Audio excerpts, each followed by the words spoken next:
Goeiedag Leefgemeente. Ek neem die boodskap op hier in my kantoor. Vanoggend so 'n bietjie komplikasies weer gehad met die klank. Maar ons is besig om veral stil te staan by die woord waarheid. Wat beteken waarheid? En dis 'n woord wat ek graag wil hê ons baie meer op moet fokus, 'n bietjie meer in ons gedagtes hou, is om wanneer ons ietsie vals hoor of ietsie vals sien, dat ons dit sal uitwys. Dat ons nie meer sal toelaat dat mense vir ons halwe waarhede vertel nie. Ek is skoon trots op die Anglikaanse kerk. As julle so 'n bietjie daar meer navorsing wil doen, sal julle sien dat in hierdie week het verby was, het selfs die Anglikaanse kerk in twee geskeur, omdat die groter gedeelte van die Anglikaanse kerk gesê het, hulle weier om saam met Engeland se anglisisme te gaan, want hulle staan nie meer op die Bybel nie. Hulle kommunikeer nie meer wat die Bybel sê nie. En hulle weier om onder die banier te wees van iemand wat die Bybel as 'n sekondêre bron van waarheid raadpleeg.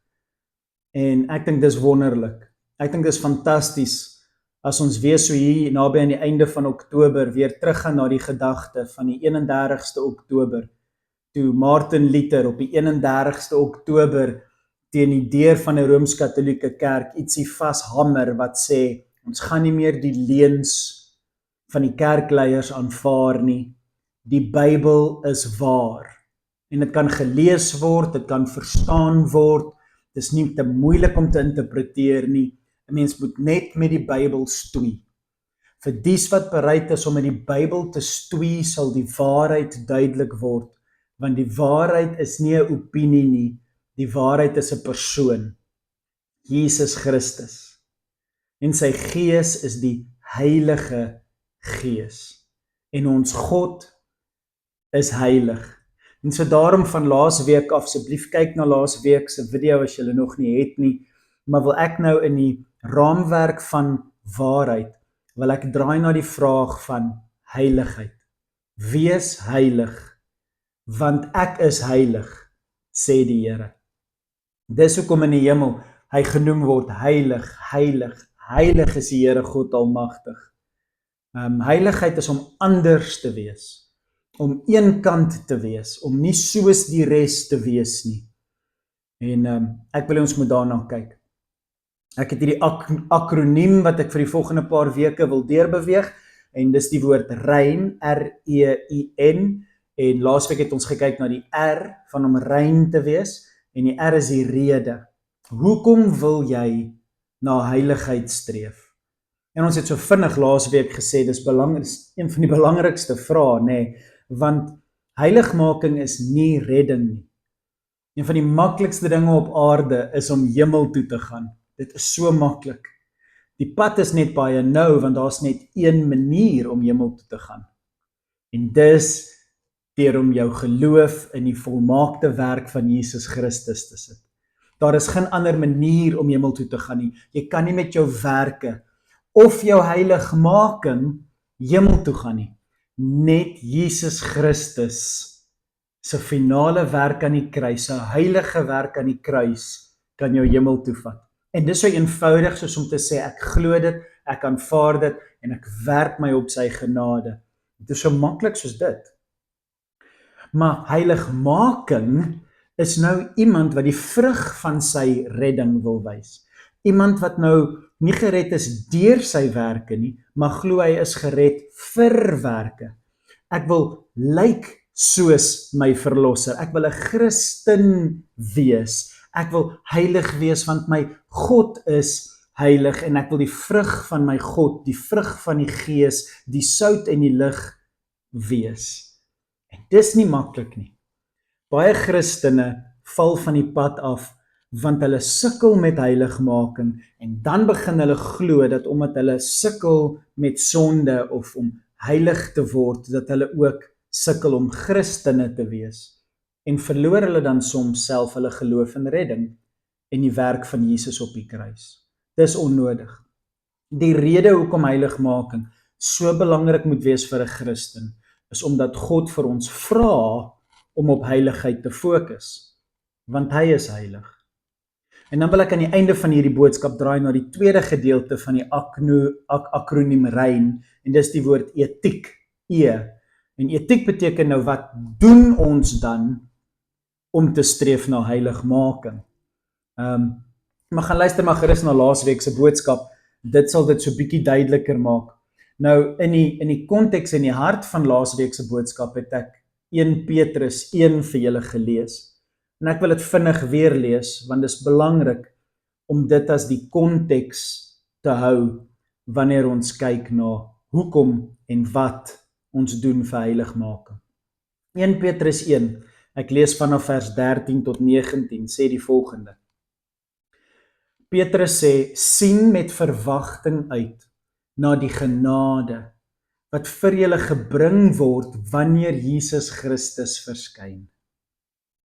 Sorg dat julle helder dink, omgord julle denke met waarheid en leef gedissiplineerd. Wees gehoorsaam aan God, want julle is sy kinders. Moenie weer soos vroeër julle natuurlike neigings die oorhand laat kry nie. Julle het destyds nie van beter geweet nie. Soos hy julle geroep het heilig is, moet julle in julle hele lewenswandel ook heilig wees. Hy het immers self gesê, wees heilig, want ek is heilig.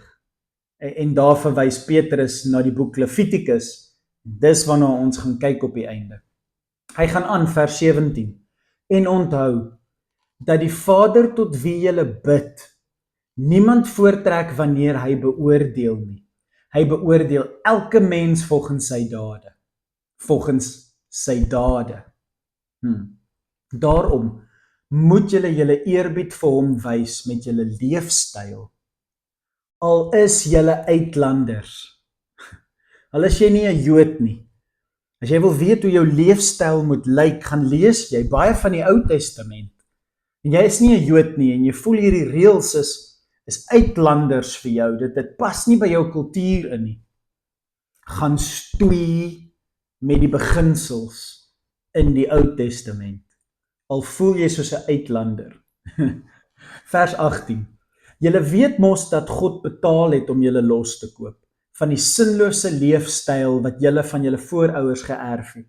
En die losprys was nie dinge wat vergaan soos goud of silwer nie. Dis die laaste hoofstuk van die boek Levitikus. Vers 19. Inteendeel, dit was die kosbare bloed van Christus, soos die van 'n lam wat vlekkeloos en sonder liggaamsgebrek is. En dis die eerste hoofstuk van Levitikus. En so Petrus is die hele tyd hier besig om in die Nuwe Testament hierdie boek Levitikus, die hart van God se wet, die begin van die bedeling van offers en om vergifnis van sonde te kry deur offers en die wette van God en die feeste van God. Levitikus is die hart daarvan. En daarom is dit 'n boek wat baie pastore sê, ons kan afskryf, dis Oud-testamenties, dis wetties, dit het niks meer toepassing op ons vandag nie, want ons is nie onder die wet nie. En dit is so verkeerd om dit te glo of te preek, want ons is nie onder die wet vir redding nie, maar die wet is wat ons heilig maak. En dis hoekom ons nie daarna wil kyk nie, want heiligmaking is nie maklik nie. Maar 'n miskonsepsie wat ons het, wat die Bybel regtig opklaar, maar ons wil nie na die Bybel toe draai nie, is hierdie gedagte van waar heiligmaking plaasvind en wie dit bewerk. En soms voel jy het 'n sonde in jou lewe en jy sukkel om daarvan ontslae te raak en jy kan dit net nie reg kry nie. Dan voel jy soms gaan dat iemand vir jou salfolie op jou sit of een of ander verbondsvloek breek in jou verlede of een of ander duiwel uit jou uitdryf sodat jy net makliker kan heilig word, maar die harde realiteit is, heiligmaking is harde werk. Dit is gedissiplineerde werk.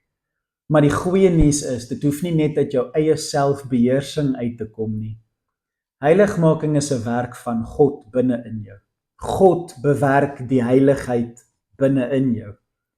En hoe weet ons dit? Wel, in die Ou Testament is Esegiel basies soos die openbaring van die Nuwe Testament. Esegiel is die profeet wat baie toekomstige drome en visioene gehad het. En in sy heel laaste visie, Esegiel 47, het hy hierdie visioen oor 'n rivier. 'n rivier met lewendgewende waters van genesing en wat lewe bring. En hierdie rivier vloei uit die allerheiligste binne in die tempel van God. Vloei dit uit die allerheiligste, verby die tempel en die altaar. Vloei dit, en so ver soos wat dit vloei, bring dit lewe, bring dit genesing, skep dit bome wat elke maand vrugte dra. En hierdie rivier vloei vanuit die allerheiligste, al die pad tot in die dooie see. Nou as jy Israel ken, en die geografie ken, ek was bevoorreg om al 2 keer daar te wees, dan weet jy dis half die laagste plek op aarde, en daar groei niks in die dooie see nie, dis net dood, dooie see. En in Esegiel sê dit, hierdie rivier wat uit God se heiligdom uitvloei, vloei tot in die dooie see, en visse begin lewe in die dooie see, sodat vissermanne selfs kom visvang in die dooie see. Dis die geheim van heiligmaking. God maak jou heilig. Jy gaan kruip weg van God binne God. jy kruip in God se arms weg en hy maak jou heilig. Dis asemrowend. Dis die laaste toekomstige voorspelling van hoe dit gaan werk. En weet jy wat's interessant? Ou Testament, Nuwe Testament. Ek gee jou een raai. As Esegiel se laaste toekomstige profesie in Esegiel 47 'n rivier is wat lewe bring uit die heiligdom van God tot by die dooie see. Raai wat is die laaste profesie in ons boek Openbaring? Die boek oor die eindtye, maar in die Nuwe Testament. Raai wat is die laaste profesie in die laaste hoofstuk van Openbaring? Die rivier van God, wat uit die allerheiligste uitvloei, en so ver soos wat dit vloei lewe gee vir die dooies. Jy sien, dit maak nie saak of jy die Ou Testament of die Nuwe Testament lees nie. God is dieselfde, vandag, gister en tot in aller ewigheid. En dis belangrik.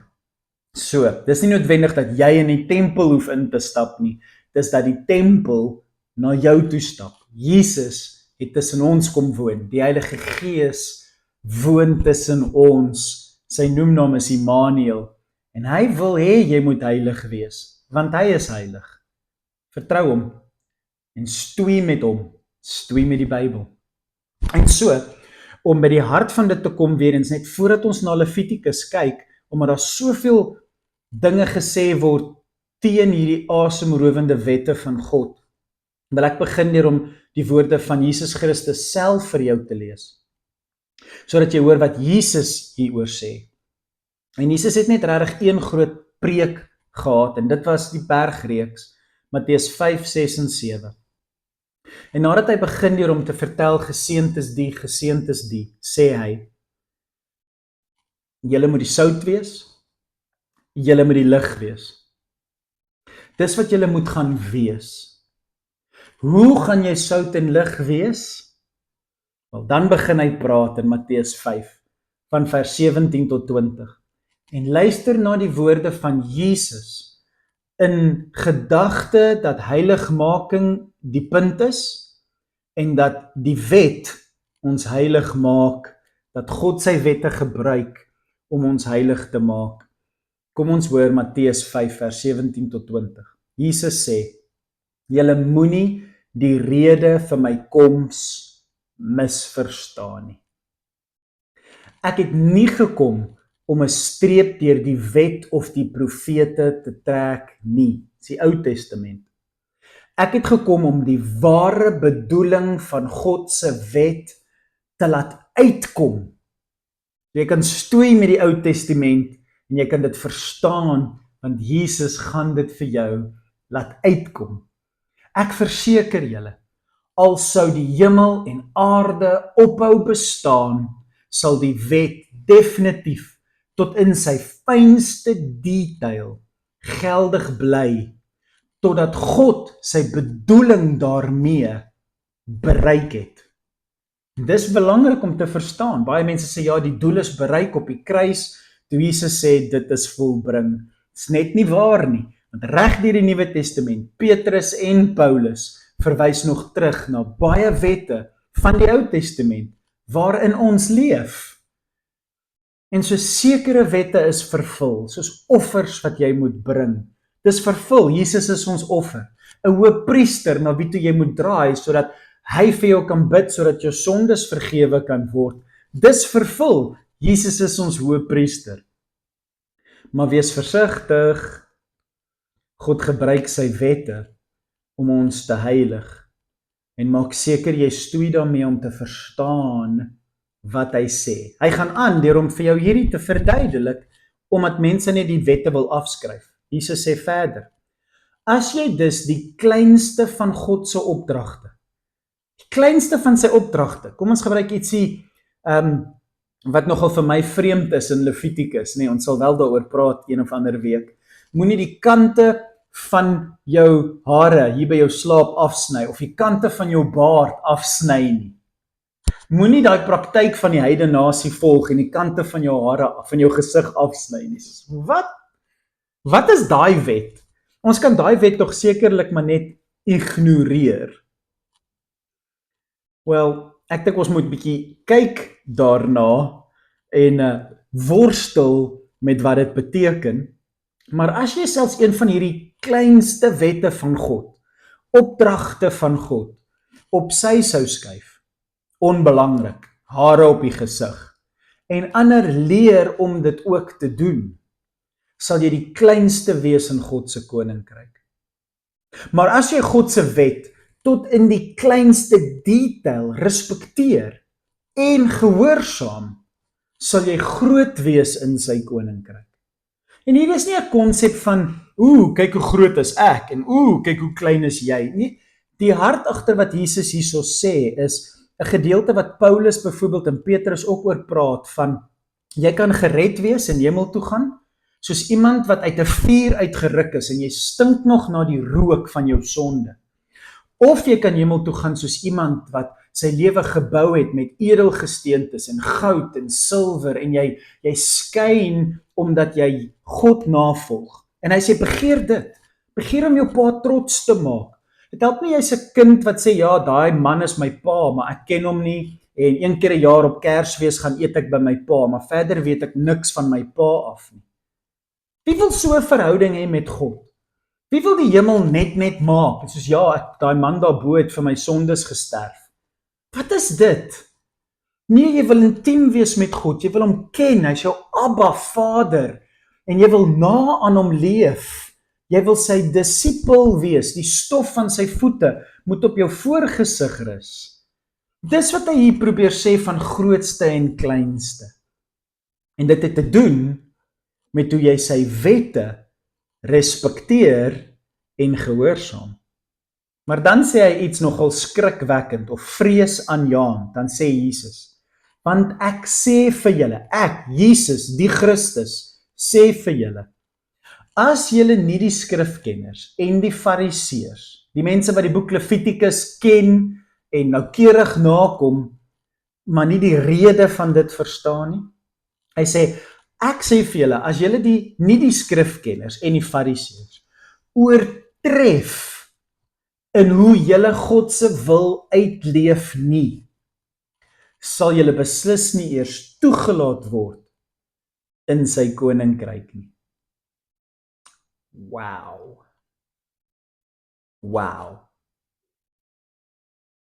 Here, in jou naam het ons siekes gesond gemaak, duiwels uitgedryf en geprofeteer, en dan sê die Here, gaan weg van my af, ek ken jou nie. Wow. Jy sien wat Jesus baie duidelik hier vir ons sê, is die R van die akroniem REIN, is wat is jou rede? Hoekom streef jy na heiligmaking? Hoekom drink jy nie? Hoekom rook jy nie? Hoekom vloek jy nie? Hoekom hou jy jouself rein vir jou huweliksmaat? Hoekom hanteer jy jou finansiële sake in jou werksplek anders? Hoekom leef jy soos jy leef? Jou motief is krities belangrik. Voordat jy draai na die Ou Testament, om jou hart te beskerm teen om te dink jy's beter as ander mense, want jy leef 'n beter lewe, en jy oordeel mense, want hulle lewens is dalk nie so heilig soos joune nie. Oppas, as jy nie na heiligmaking streef vir die regte rede nie, gaan jy begin dink, jou redding is gebaseer op jou heiligmaking, en jy gaan begin om die regte goed te doen, en dink dat wat jy doen, maak vir jou 'n pad hemel toe oop, en jy gaan mense veroordeel wat nie doen wat jy doen nie, en jy gaan sê, hulle gaan hel toe, en jy gaan hemel toe, gebaseer op wat jy doen, want dis wat die Fariseërs gesê het. En Jesus sê, as jy dit begin doen met heiligmaking, dan kan jy selfs jou redding verloor, want net Jesus Christus en wat hy gedoen het, kan vir jou redding bring. Ek hoop dit maak sin. Ek hoop julle verstaan wat ek hier baie duidelik vir julle moet sê. Voordat ons in die wette van die Ou Testament inklim en die goud van daai wette raak sien, beskerm jou hart en kry die rede reg oor hoekom jy na heiligmaking streef. Is reg? Goed. Dis basies hele laasweek se preek, maar ek moet dit weer sê, want dis waar meeste Christene verkeerd gaan. So om te draai, na wat ek vandag vinnig vir julle wil sê, is ek wil vir julle die boek Levitikus wys. Hierdie wetboek van God, wat dis die meeste gekwoteer in die hele Nuwe Testament basies as jy kyk na wette. Paulus, Petrus, Jesus, hulle baie verwys daarna. Skriffies wat bekend is vir julle, soos jy met jou naaste lief hê soos jouself, en die lewe van 'n wese lê in sy bloed, en daar's baie versies in Levitikus wat ons ken van die Nuwe Testament af. En ek wil vir julle hierdie boek Levitikus wys. Maar ek wil dit vir julle wys, net soos Esegiel 47 vir jou die rivier wys en Openbaring 22 vir jou die rivier wys, wil ek vir julle wys hoe Levitikus 'n ego, 'n skadubeeld is van die boek Handelinge. Die boek oor kerk en die boek oor Israel. Israel se begin en die kerk se begin lyk presies dieselfde. En jy kan nie Levitikus weggooi nie, want Levitikus is 'n beeld van Handelinge.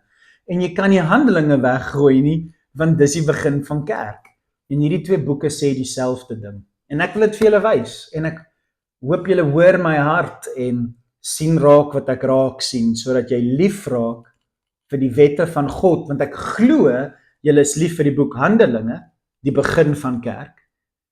Ek hoop en glo julle sal lief raak vir die begin van God se wette ook.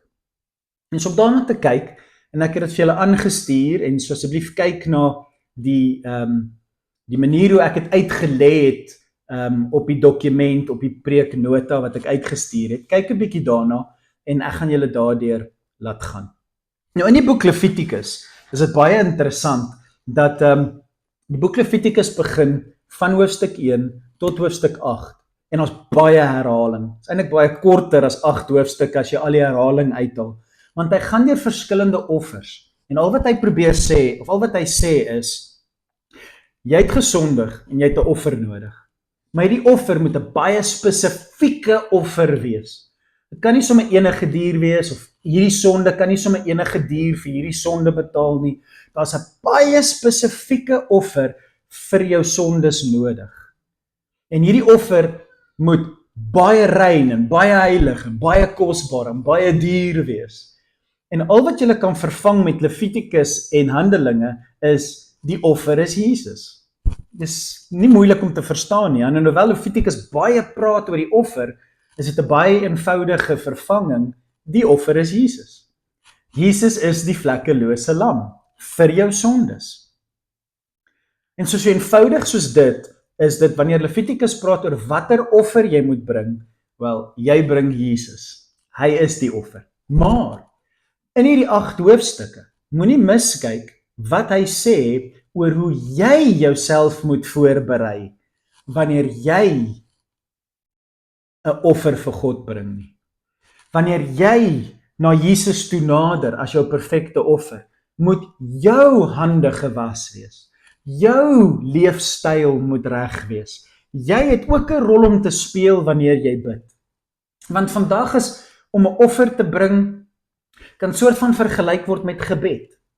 Jy kom na God toe en jy bring jou respek en jou aanbidding en jou vergif, jy vra jammer vir goed en jy die Onse Vader en jy bring die Onse Vader wanneer jy bid na hom toe.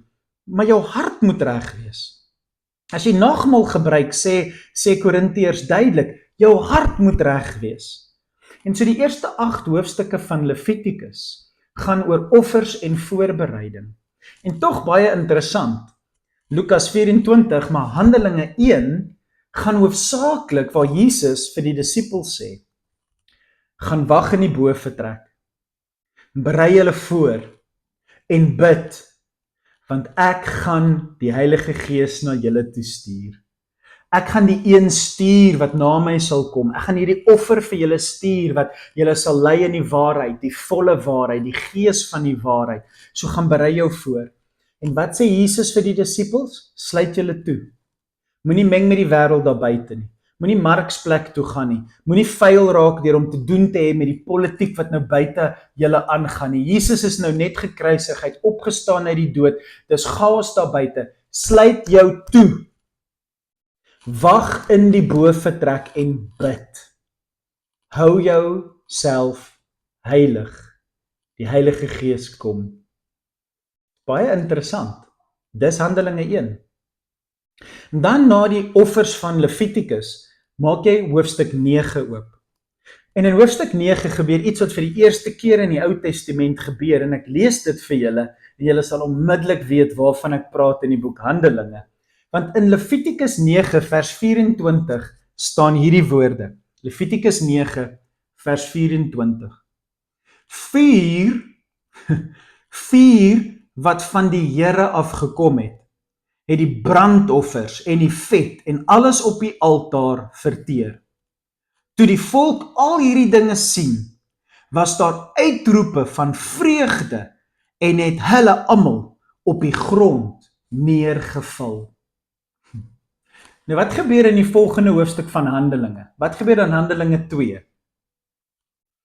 Die Heilige Gees val in daai boefretrek neer soos vuur. En al die disippels begin God loof en prys in verskillende tale, Afrikaans en Engels en Grieks en Hebreëus en Zulu en Xhosa en Arabies en al die mense hoor hoe prys en juig die disippels God.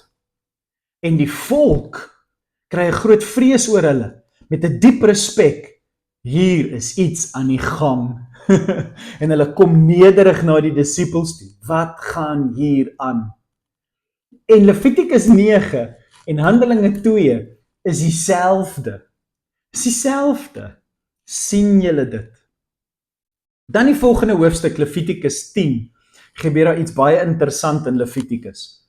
Aaron, wat nou hierdie offer gebring het, sy 2 seuns, hulle kom vir die eerste keer om nou 'n offer te bring na die vuur geval het. En hulle bring 'n offer na God toe. Maar die 2 seuns bring die offer verkeerd. Hulle bring die offer soos hulle wil. Hulle bring die offer nonchalant.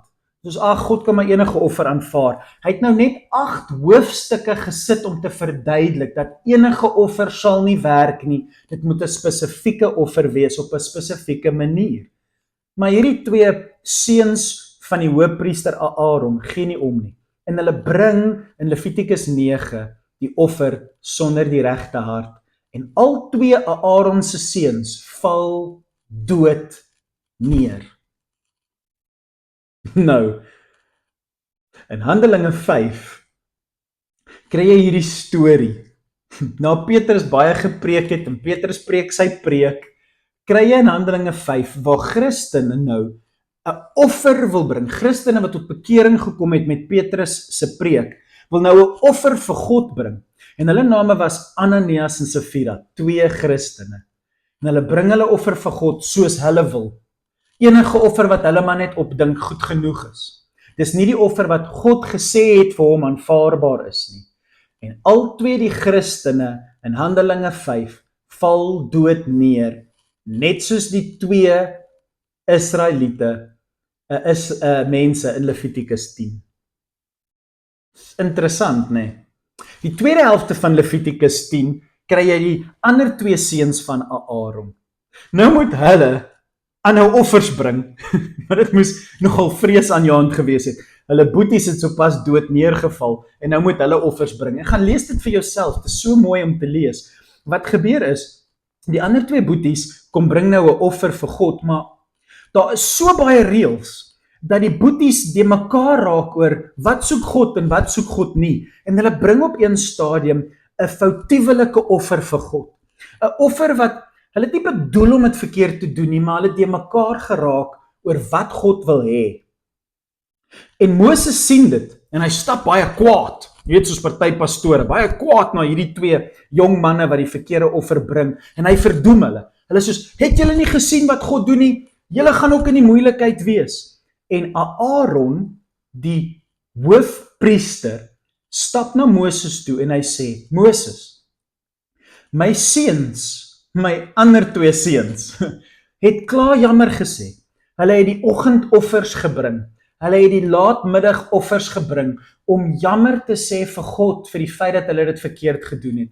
Maar daar is so baie reëls, selfs ek kan dit verkeerd kry. Sal God my ook doodmaak, as ek dit verkeerd kry, en offers gebring het om jammer te sê? En Moses sê, okay, hulle is vergewe. Sien julle wat plaasvind in Levitikus 10? 'n Hoëpriester tree in vir die foute van hierdie mense.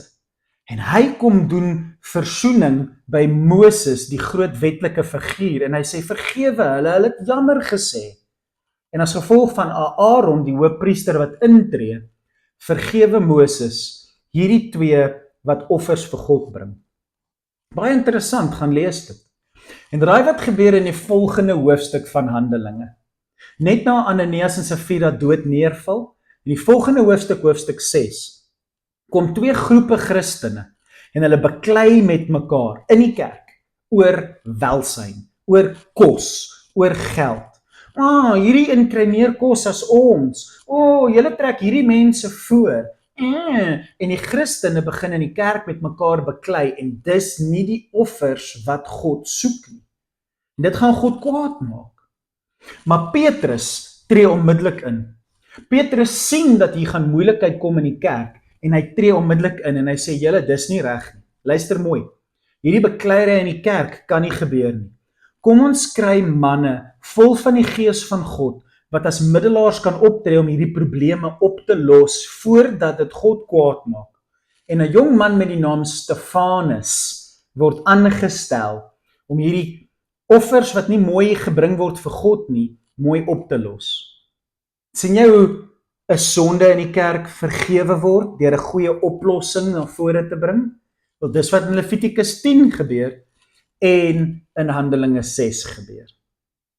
Nou, is julle nog met my? Ek hoop so. Kyk 'n bietjie op die blaadjie as julle verlore raak. Maar in die volgende hoofstuk van Levitikus, hoofstuk 11 tot hoofstuk 15, vir al daai hoofstukke, gaan hy net een na die ander, deur elke liewe ding in jou lewe, wat jou aan die buitekant vuil maak. Alles wat sigbaar is vir die mense om jou, wat jou vuil maak. Dit is interessant, Jesus het ons gesê, ons is sout en lig vir die wêreld kyk na jou buitekant. As jy verlief raak op iemand, ek weet die belangrikste gedeelte van 'n persoon is hulle karakter en hulle hart, maar die eerste ding waarop jy verlief raak, is hulle buitekant. Die eerste ding wat jy sien is iemand se buitekant. En dis belangrik. En so, Levitikus kom en dit sê, hoe lyk jou buitekant? In Levitikus 11 sê dit, daar's rein diere en daar's onrein diere. Hou op kokkerotte eet, hou op rotte eet, hou op om hierdie goeders te doen en dan diere te vat wat jou basies gaan siek maak. Hou op om dit te doen. Mense kyk na wat jy aanraak en wat jy doen en dit laat jou vuil lyk. Dan draai hy om en hy kyk na ons vel En hy sê, jou vel, het siektes. Jy eet die verkeerde goed, en dit maak dat jou vel uitslaan, en kyk 'n bietjie na hoe jy lyk aan die buitekant, en doen 'n bietjie iets daaromtrent, want mense kyk na, selfs die vel, dit wat hulle met hulle oë kan sien. En dan draai hy, en hy sê, jou klere is vuil. Hy sê, was 'n bietjie jou klere. Kyk wat se vuil merke is daar op jou klere. En dan draai hy na jou huis toe, en hy sê, jou huis is vuil. Daar's mifkolle op jou mure, en daar's kokkerotte in jou huis. Maak skoon jou huis. Wees 'n bietjie trots op die dinge wat van buite af deur mense gesien word. En dis belangrik. Dis nie onbelangrik nie. Jy bad, jy kyk wat jy eet, jy was jou klere, jy maak jou huis skoon, jy volg al hierdie wette van Levitikus 11 tot 15. Jy doen daai goed in prinsip in jou hart. Want jy weet diep in jou hart, dis heiligmaking. Dit maak 'n kultuur wat anders is, wat omgee oor hoe hulle aan die buitekant lyk. Maar belangriker as dit, vind jy in Handelinge 7. Die volgende hoofstuk in Handelinge, kry ons hierdie asemrowende storie van 'n jong man wat ons voorheen ontmoet het met die naam Stefanus. En hy is nie net aan die buitekant skoon nie, maar hy is ook aan die binnekant skoon. En Stefanus preek vir mense wat aan die buitekant skoon lyk, maar aan die binnekant vuil is. Hy preek vir die fariseërs en die skrifkenners. Een van die grootste tussen hulle was 'n man met die naam Paulus. En Stefanus sê vir hulle, julle is buite blink, maar binne stink. En Paulus hou nie daarvan nie. En Paulus, die een wat aan die buitekant van Levitikus alles gehoorsaam, maar aan die binnekant vuil is, laat toe dat hulle Stefanus doodmaak. Maar Stefanus, in een van sy laaste woorde, uiter wat hy gehoor het, Jesus sê op die kruis, en hy sê vir Paulus, hy sê vir God, Here, vergewe hulle, want hulle weet nie wat hulle doen nie. En die Here hoor dit, en hy draai sy aandag af van Stefanus af wat besig is om dood te gaan, en hy draai sy aandag na Paulus toe. En jy sien hoe God selfs iets wat aan die binnekant korrup is, kan red, en skoon maak, en nuut maak. Dis Handelinge 7, gaan lees dit, is mooi. En dan in Levitikus 16, na ons gekyk het na hoe ons buite moet skoon wees, draai Levitikus 17 na een van die mooiste hoofstukke, waar jy Jesus Christus so duidelik kan raak sien, en die hele hoofstuk gaan oor versoening. Hoe om gesond te word in die sin van jou sonde, hoe jy van jou sonde vergewe kan word. En ek wil net vir hulle asseblief hierdie 2 versies lees, in die einde van Levitikus 16, hoe mooi is hierdie woorde. Op die dag, en hy praat hier van Jesus, van die kruisiging van Jesus, op die dag sal daar versoening vir julle gedoen word, en julle sal van al julle sondes voor die Here gereinig word. En dis wat Paulus ontvang het, omdat Stefanus vir hom gebid het. En hoor wat sê vers 32, in die toekoms sal die versoeningshandeling gedoen word deur die gesalfde hoëpriester, wat in die plek van Aaron sal dien. Dis Jesus. In die toekoms gaan julle 'n ander hoëpriester hê as Aaron, en hy sal vir julle versoening doen. En dis met wie Stefanus gepraat het. Stefanus het met Jesus gepraat, die een wat versoening kan doen. En so wanneer jy na die boek Handelinge toe draai, dan is jy nou in hoofstuk 8, hoofstuk 9 en hoofstuk 10. En wat ons in hoofstuk 8, 9 en 10 van Handelinge sien, is die versoening wat plaasvind tussen Grieke en Jode, Romeinse offisiere en Jode. En jy sien hoe Paulus leer wat dit beteken om versoening te bring tussen verskillende nasies, en jy sien hoe Petrus leer om versoening te bring tussen nasies. Dis daai mooi visioen, waar Petrus 'n doek vol diere sien, en een van dit is 'n vark, en God sê, niks wat ek maak is onrein nie, alles is aanvaarbaar, en dis hoekom ek so baie van bacon hou. En so jy sien hierdie mooi versoening wat plaasvind. En dan, ewe skielik in Levitikus 17, 18, 19 en 20, kry jy die hart van Levitikus. En dis heiligmaking. Heiligmaking vind plaas in hoofstuk 17, 18, 19 en in hoofstuk 20 is dit hoofsaaklik die straf. In hoofstuk 17 praat hy oor intimiteit met God. In die hele hoofstuk praat hy oor bloed. Die lewe van 'n dier is in sy bloed. Respekteer die bloed. Verstaan hoe belangrik bloed is. Dat God sy seun gestuur het om te bloei, sodat jy vergewe kan word. Moenie nonchalant met die offers van God omgaan nie. Moenie disrespekvol werk met die kruis van Jesus nie. 'n Hele hoofstuk word gewy aan hoe om jou hart reg te kry as jy dink aan die offer van God deur die bloed van Christus. Dis hoofstuk 17. En dan in hoofstuk 18 draai hy weer na mekaar toe, na mense toe, en hy sê, as jy besef hoe belangrik God en jou verhouding is, wel, jy gaan een verhouding kies in jou lewe, wat die belangrikste verhouding van jou lewe gaan wees, en dis 'n intieme verhouding met 'n man of 'n vrou. Dis seksualiteit. En as jy as 'n man 'n vrou kies om intiem met haar te wees, daar's reëls. As jy 'n vrou is en jy kies om met 'n man intiem te wees, daar's reëls vir intimiteit. En die hele hoofstuk spandeer hy op seksualiteit. En al daai reëls kom meeste van julle na wat na my luister. Dis nie vir julle moeilik om daai goed na te kom nie, want dis walglik meeste van daai reëls. Is soos, ons sal dit nooit doen nie. Maar daar's twee reëls uit ons samelewing en ons kerke blykbaar vir een of ander rede mee sukkel. En jy sal dit sien in hoofstuk 18. En dis aborsie en homoseksualiteit. Vir een of ander rede het die kerk besluit dat ons 'n intieme ding kan doen met 'n kind in die lewe bring, maar ons kan daai kind aborteer en ons kan ons seksualiteit verkeerd raak sien.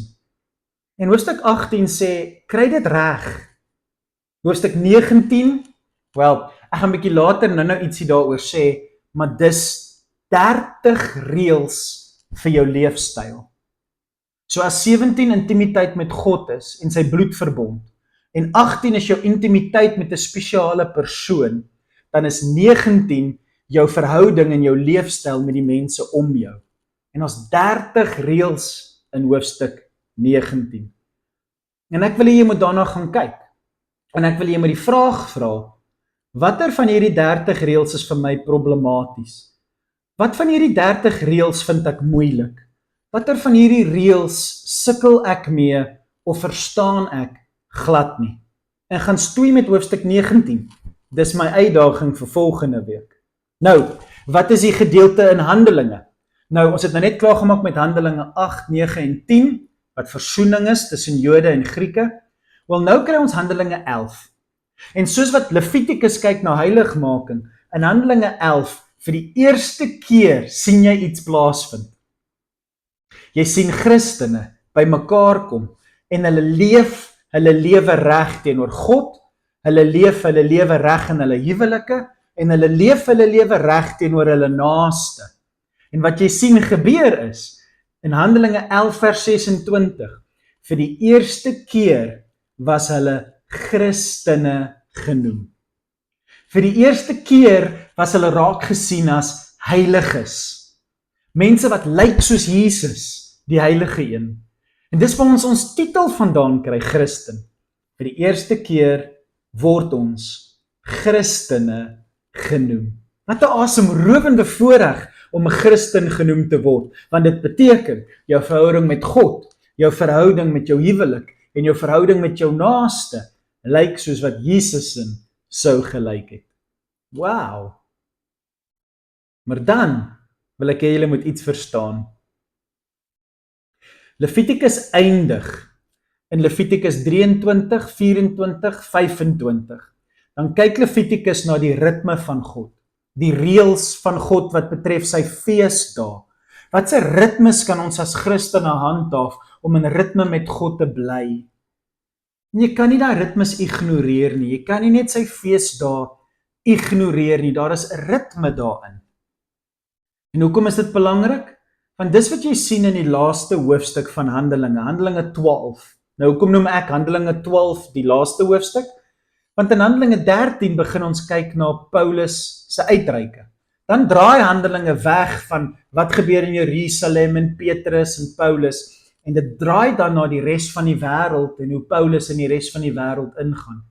So Handelinge 12 is die laaste hoofstuk wat fokus op die begin van kerk. En in Handelinge 12, raai waarmee begin Handelinge 12? Die hooffees wat ons in Levitikus raak lees, Paasfees en die fees van ongesuurde brood. En Handelinge 12 begin met hierdie groot feeste van God.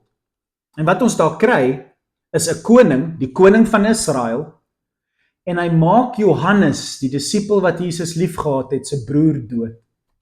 Hy maak Jakobus dood.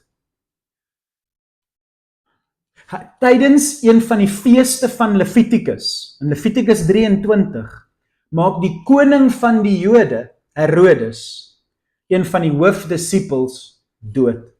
Hy gooi Petrus in die tronk, want hy wil Petrus na hierdie groot fees van Paasfees, wil hy Petrus doodmaak. En jy sien hoe hierdie ritmes verkeerd gaan. Jy sien die straf van God wat wag. En tydens die hele hoofstuk van Handelinge 12 sien jy hierdie wonderlike seën van God, hoe hy Petrus vrylaat uit die tronk op 'n wonderbaarlike manier, en die Christene bid saam om dapper te wees teen hulle vyande. En is 'n asemrowende hoofstuk. Want Levitikus eindig ook met die seën van God op die mense wat sy heiligheid en in sy ritmes bly. En ek wil hê julle moet verstaan dat aan die einde van Handelinge sterf die koning van die Jode. God straf in Levitikus 26. Moenie laat God se straf op jou rus nie. Verstaan die heiligmaking van Levitikus en verstaan wat hy doen in Handelinge. En mag jy streef na die heiligmaking, omdat God sê, wees heilig, want ek is heilig. Asseblief gaan stoei met Levitikus 19, gaan stoei met die 30 reëls daarin, en vra jouself die vraag, watter van hierdie reëls sukkel ek mee? Mag jy stoei en bly leef. Amen en amen.